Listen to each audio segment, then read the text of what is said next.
Well, hello and welcome to the e-commerce podcast with me, your host, Matt Edmondson. Besides me is the beautiful, talented Sadaf Bain on again, the show's producer, here in our little mini-series in August. I'm calling it a little mini-series, Sadaf, because I can't think of a better name to call it, if I'm honest with you. And so it sounds more grandiose, maybe, than what it actually is. But we're here in August doing something a little bit different on e-commerce podcast. We're chatting about some of the workshops that we've had on e-commerce cohort and the lessons that we have learned as a result of them. If you're new to the e-commerce podcast, then e-commerce cohort is basically the thing that sponsors the e-commerce podcast. For want of a better, the thing that sponsors. I need a better intro than that. But yeah, e-commerce cohort is part of what we do here. It's like a monthly mastermind group with coaching and all kinds of good stuff in it. And so that's what we have every month. We have an expert workshop. And throughout August, we thought we'd do some shorter, smaller episodes where we just pick off some of the lessons that we've learned in cohorts, talk about those, gives you an insight into what cohort is, it helps you understand it a little bit more, and also gets to profile some of the lessons that we've learned ourselves in cohort, which is great. And I just love talking about e-com. And also it means the episodes are a little bit shorter, which is good during August, as we're all probably doing other things in August, aren't we? We all sort of take August a little bit more of a chill seat. Some of you listening to this, because I know people listen to this around the world, will go, no, Matt, we don't. We work really hard in August. Can you stop with this? We're taking August off nonsense. I'm sorry if that's you, but I, for one, am taking August off. So it's good to be doing these. So yes, let's carry on. Sadaf, how are we doing, by the way? Because we've not actually talked that much. We've just got on the call and said, right, let's start. We just hit the record button. And you got up late this morning. That's as much as I know. Just a little bit late. And I've got my coffee, so I've got my caffeine fix. And we're good to go. Awesome. Yeah. In case you've not heard any of the other August episodes, by the way, Sadaf, who is the show's producer, normally works here in Liverpool, but is in Canada at the moment, visiting family. And so you're working from Canada, hence the reason we look like we're miles apart. We're not in the studio. And you're drinking coffee first thing in the morning. And I've just, actually, if I show you this, I've just finished some ice cream. That was You're keeping that quiet. Yeah, well, you know, I don't like to brag.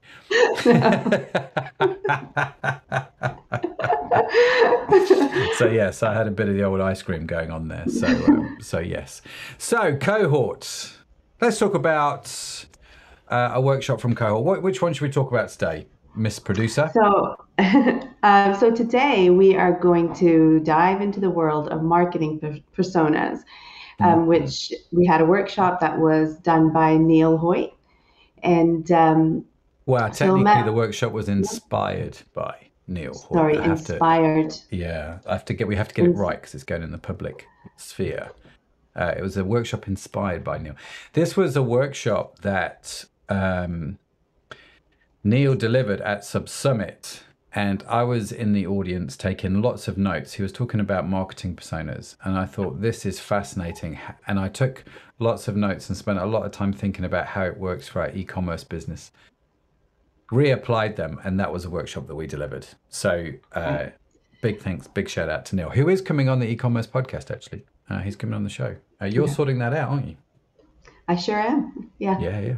So he's coming on, which is going to be great. So Neil, if you don't know, is the Chief Measurement Strategist. I think that's his title from Google.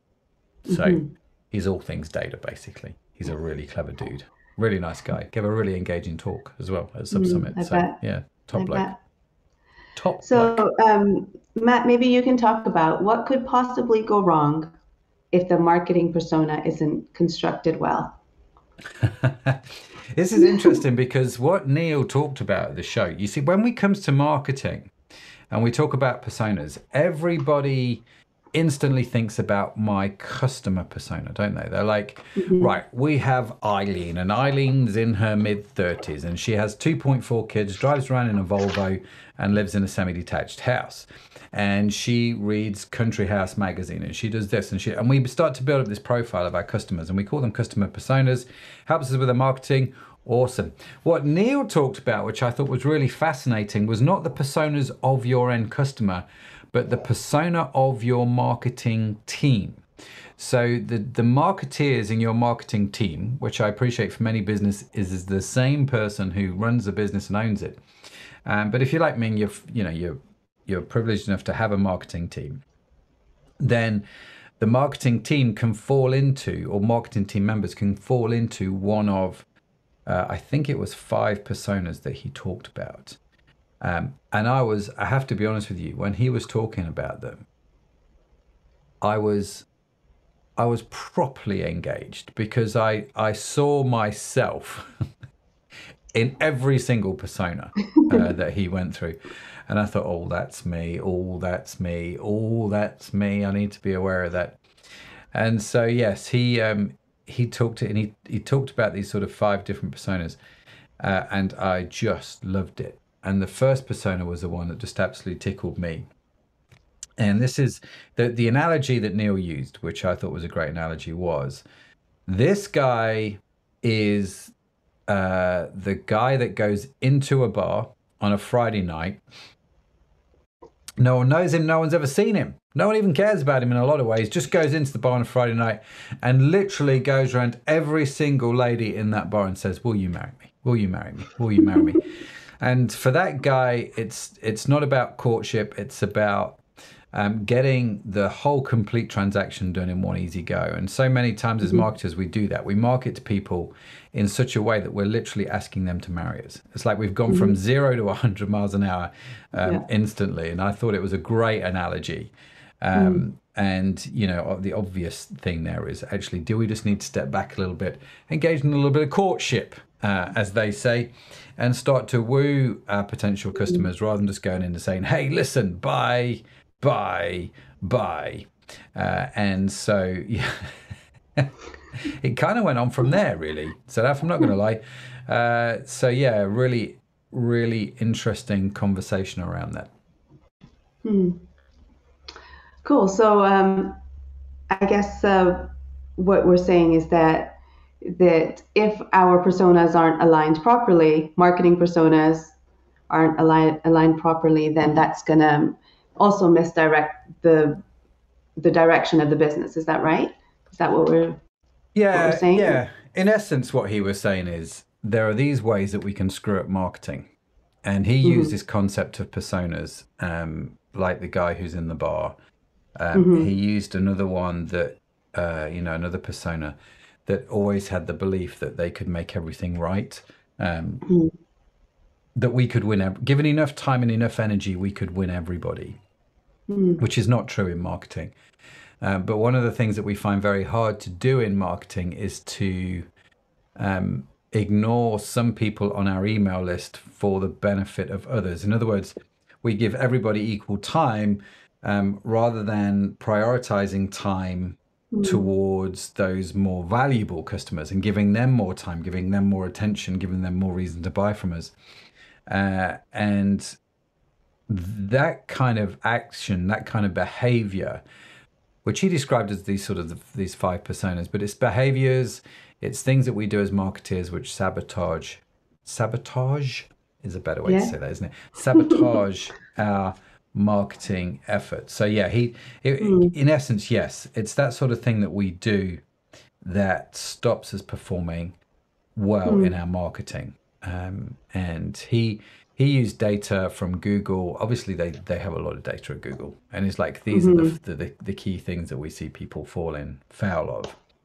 And that was really, really interesting. And so, yeah, that one, like I said, about, the person that believes that they can market to everybody, given enough time and energy, they can win everybody, which is not true. But it is a belief that we have that is a mistaken belief, if that makes sense. Yeah, it does. Thanks for that. I think he also introduced us to the concept of attribution. Yeah, Could you talk about that too? this was hysterical. This was when there's a conversation. Oliver raised it in his workshop. We talked about Oliver in last week's one, talking about metrics, right? And so how do you measure stuff in e-commerce? And attribution is one of those things. It's one of those big things that people are really struggling to get right. Like, how do we, there's always a discrepancy between, for example, if you do advertising with the Meta platform, whenever you go onto Meta, it will tell you that it's generated this many sales, but you look on Google, and Google tells you, no, they've generated that many sales. And then you look at your own platform, and your own platform says, no, both of those are wrong. This is how many sales have been generated. And you're like, well, which one's right? Like, how do we attribute a sale to a source? Because if we want to understand how well our Google ads are doing or how well our Meta ads are doing, then if we can correctly assign sales to those sources, we can then effectively measure our return on investment. This is becoming harder and harder to do, and something that Oliver touched on actually in the workshop in terms of attribution, but Neil also touched on this, and this was a hysterical one. He gave an example of a lady who bought a pair of shoes, right? Which on the surface sounds very trivial, sounds very basic. Surely this lady just saw an ad, went onto the shop, bought the shoes. No. So I think there was like 200, I can't remember the exact number, so I'm going to get it wrong.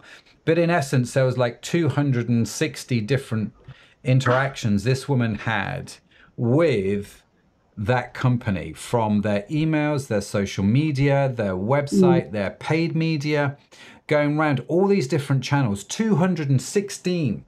Over a period, I think of it was like, over a period of like 1 to 2 weeks before she bought anything. And it's hysterical, right? 200 for a pair of shoes. I still struggle with this, but maybe that's what I do. Maybe I just don't realize it. Ironically, I sent a pair of shoes back this morning, and I went on the website to have a look at some more shoes to replace the ones I sent back. And again, I've purchased from them before. I've been on their website. They're now showing me those shoes, obviously on social media, because I've been on their website. I haven't yet purchased. They've got emails. Where do they attribute that sale? So even me, that's maybe not going to do 216 different, interactions. Maybe I'm just doing 30. I don't know, but it's a lot. And so Neil's question was, how do you attribute that? How do you take a complex journey of 260 odd interactions and interacting with everything? At what point was the buying decision made? So how do we attribute the point where that lady bought the shoes? And the answer is you really, really cannot. And so you just can't. You just don't, because it's all connected. It's all one big ecosystem that's all sort of working together. And again, Oliver touched on this. There are certain things you can measure and you should measure. And you should obviously try and attribute as well as you can, but you need to understand attribution's not perfect, and you need to look at your business as a whole, in effect. And so Neil was just basically talking about people that spend hours trying to credit sales to one specific source where possible, so they can measure return on investment, and that's just getting harder and harder and harder to do. So it can help us understand our marketing efforts, but it doesn't necessarily lay it all out for us. It kind of points us in the right direction. Is that what attribution does then for a marketer? Yeah, no, like I say, you can attribute stuff. You can say, right, from Facebook we've had this many sales, and from Instagram we've had this many sales. It's not going to be totally accurate, and we can, as long as we apply the same measurement techniques every month, we're getting at least some relative. What Neil was saying, and what I think is quite right, is you cannot attribute everything. You just can't. Right, and so it's not a perfect system. And so yes, it's good to look at your ROI from Facebook. Yes, it's good to look at your ROI from Instagram or Pinterest or Google Shopping or wherever you do your paid media. But you need to look at your ROI as a company as a whole, and bring all this together, and not be so anally retentive about trying to get attribution bang on perfect. Right. And crediting the right accounts with the right numbers, if that makes sense. Yeah, that does make sense. Yeah. So our marketing personas are quite critical then to to a successful marketing strategy as well, is what we're saying. Yes, we are. And that's exactly what Neil Hoyne was saying. I'm just going through his Mm. notes here Mm. that we've got. But yeah, he talked about people who are great listeners but poor conversationalists. They capture a lot of data but don't know what to do with it, which he says is deeply frustrating for customers. You've been on websites. I've been on websites where they've asked you for some information, and then again at some point in the future they ask you for that same information, or that's Yeah. information in a slightly different way. You're like, well, I've just given that to you. Why do you not know this? So he talked a lot about that. He talked about the rational thinkers, which I thought was funny. That belief that consumers are rational when clearly they are They're very not. irrational.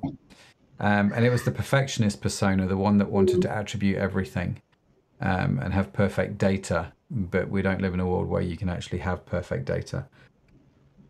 And so that was, just going through some of his notes here. But he has got a book, Neil. Okay. So the bar persona, these were the personas. That's right. So the bar persona we talked about, the hopeless customer romantic persona.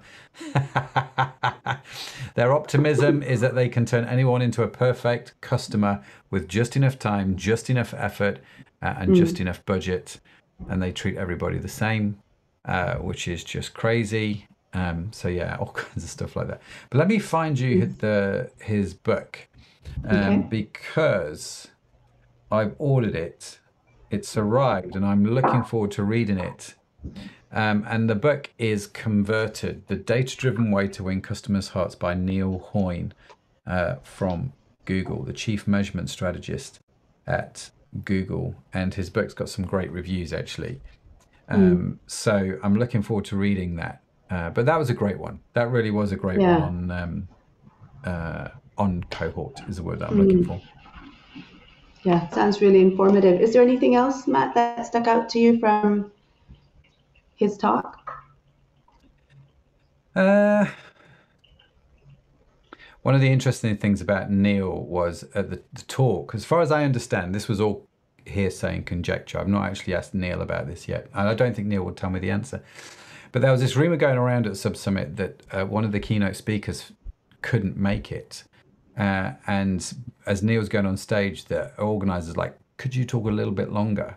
And he pulled it out of the bag, no questions asked, no problem. No one knew any different. And everybody thought, you've just done a really engaging talk. So he's a very good communicator, a very good speaker. It's really fascinating how well he actually did that, But yeah, great guy, really great stuff that came through. And we, like I say, we went through it a lot more in detail in cohort, but I think when you listen to his notes and read his book, and then go, the question is, am I doing this in my e-commerce business? Am I doing this in our marketing? So for me, they were the questions that we asked. What of these are we doing in our business? Are we like the bar persona guy? Are we like asking everybody to marry us on our first date kind of thing? And sometimes we were quite aggressive in some of our email campaigns. And they've changed recently. Our email campaigns have changed. There's a lot more content, a lot more wooing. And I was talking to Shell about this morning. Our email is killing it at the moment, better than it ever has. And so one thing sort of knocks on and leads it to another. So we've been around for years. Don't get me wrong. It's not like we're new to this. But it's just great that you do something like this workshop and you hear from someone like Neil and you kind of go, yeah, actually, I need to think this through. What are the implications of that? And do we treat every customer the same, or do we treat our higher value customers slightly differently? Are we wooing them in better and more efficient ways? And I think we were probably more on the side of the scale which said we're treating everybody equally. We're just sending everybody the same email newsletter. We're giving everybody the same offers. So what would happen? We didn't do that totally, but what would happen if we focused maybe more time, more budget, more effort just on these customers over here? And again, paying for us. So it's paying off, yeah. it's totally worth doing. So we learned a lot actually from that workshop. I really enjoyed that one. It was very good for us. Like I say, just listening to his critique of marketeers, just from a data point of view, using data to sort of figure it out. And then just looking at your own business and examining it and thinking about what that means was very, very good. Very helpful. Yeah. It was a great workshop. Yeah, that's cool. Looking forward to having him on our podcast. Yeah, he's a legend, actually. Yeah, really good. I'm looking forward to it. So we've connected. We've been emailing back and forth, and I know you've been talking with his guys about getting him on the show. And so, looking forward to doing that. Do we have a date yet? We do not have a date yet. I can tell you we're going to record sometime soon, though, aren't we? Maybe September, October time we're recording. September, October, yeah. Yeah. Looking forward to it, Neil. All right, so I think we can end it there. That's bite size. End it there, that's bite size. Yeah. Is that what you said? Bite size, yeah. That's it. We're moving on. We're moving. Wow, the show's producer has said that's it, ladies and gentlemen. So I tell you what I'm going to do. You can tell we talked this one through. I'm going to play this music and just say thank you so much for joining us this week on the e-commerce podcast. I hope you're enjoying your August wherever you are in the world and enjoying, hopefully, some sunshine and some rest. That's it from me. That's it from Sadaf. We will see you next week. Bye for now.